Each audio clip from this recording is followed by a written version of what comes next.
Chapter 37. When King Hezekiah heard it, he tore his clothes, covered himself with sackcloth, and went into Yahweh's house.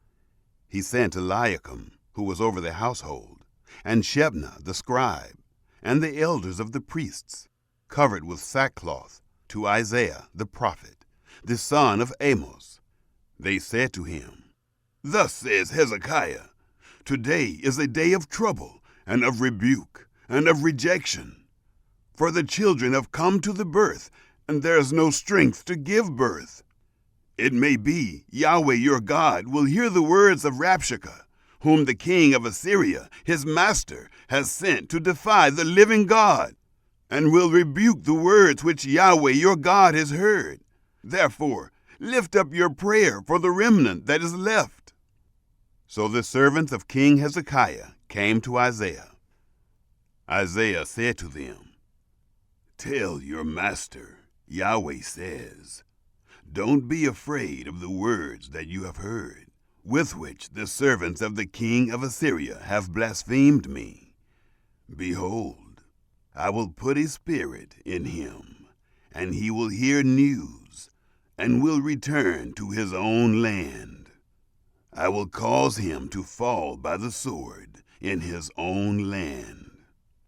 So Rabshakeh returned and found the king of Assyria warring against Libnah, for he had heard that he was departed from Lachish. He heard news concerning Tirhakah, king of Ethiopia. "He has come out to fight against you." When he heard it, he sent messengers to Hezekiah, saying, "Thus you shall speak to Hezekiah, king of Judah, saying, Don't let your God in whom you trust deceive you, saying, Jerusalem won't be given into the hand of the king of Assyria. Behold, you have heard what the kings of Assyria have done to all lands, by destroying them utterly. Shall you be delivered? Have the gods of the nations delivered them, which my fathers have destroyed? Gozan, Haran, Rezeph, and the children of Eden, who were in Telasar. Where is the king of Hamath, and the king of Arpad, and the king of the city of Sepharvaim, of Hena, and Ivah?" Hezekiah received the letter from the hand of the messengers, and read it. Then Hezekiah went up to Yahweh's house, and spread it before Yahweh. Hezekiah prayed to Yahweh, saying, "Yahweh of armies, the God of Israel, who is enthroned among the cherubim. You are the God, even you alone, of all the kingdoms of the earth. You have made heaven and earth. Turn your ear, Yahweh, and hear. Open your eyes, Yahweh, and behold. Hear all of the words of Sennacherib, who has sent to defy the living God. Truly, Yahweh, the kings of Assyria have destroyed all the countries and their land, and have cast their gods into the fire. For they were no gods, but the work of men's hands, wood and stone. Therefore they have destroyed them. Now therefore, Yahweh our God, save us from his hand, that all the kingdoms of the earth may know that you are Yahweh, even you only." Then Isaiah the son of Amos sent to Hezekiah, saying, "Yahweh, the God of Israel, says, Because you have prayed to me against Sennacherib, king of Assyria, this is the word which Yahweh has spoken concerning him. The virgin daughter of Zion has despised you and ridiculed you. The daughter of Jerusalem has shaken her head at you. Whom have you defied and blasphemed? Against whom have you exalted your voice and lifted up your eyes on high? Against the Holy One of Israel. By your servants have you defied the Lord, and have said, With the multitude of my chariots I have come up to the height of the mountains, to the innermost parts of Lebanon. I will cut down its tall cedars and its choice cypress trees. I will enter into its farthest height, the forest of its fruitful field.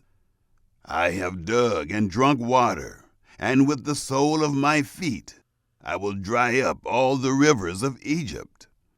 Have you not heard how I have done it long ago, and formed it in ancient times?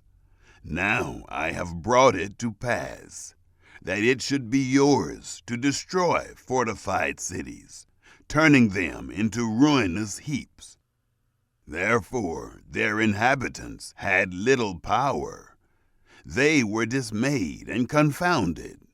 They were like the grass of the field, and like the green herb, like the grass on the housetops, and like a field before its crop has grown. But I know you're sitting down, you're going out, you're coming in, and you're raging against me. Because of your raging against me, and because your arrogance has come up into my ears, therefore I will put my hook in your nose, and my bridle in your lips, and I will turn you back by the way by which you came. This shall be the sign to you. You will eat this year that which grows of itself, and in the second year that which springs from it, and in the third year sow and reap and plant vineyards, and eat their fruit. The remnant that is escaped of the house of Judah will again take root downward, and bear fruit upward. For out of Jerusalem a remnant will go out, and survivors will escape from Mount Zion. The zeal of Yahweh of armies will perform this. Therefore Yahweh says concerning the king of Assyria, he will not come to this city, nor shoot an arrow there. Neither will he come before it with shield, nor cast up a mound against it. He will return the way that he came, and he won't come to this city, says Yahweh. For I will defend this city to save it, for my own sake, and for my servant David's sake. Then Yahweh's angel went out and struck 185,000 men in the camp of the Assyrians. When men arose early in the morning, behold, these were all dead bodies. So Sennacherib, king of Assyria, departed, went away, returned to Nineveh, and stayed there. As he was worshiping in the house of Nisroch, his god, Adramelech and Sharezer, his sons, struck him with the sword, and they escaped into the land of Ararat. Esarhaddon, his son, reigned in his place.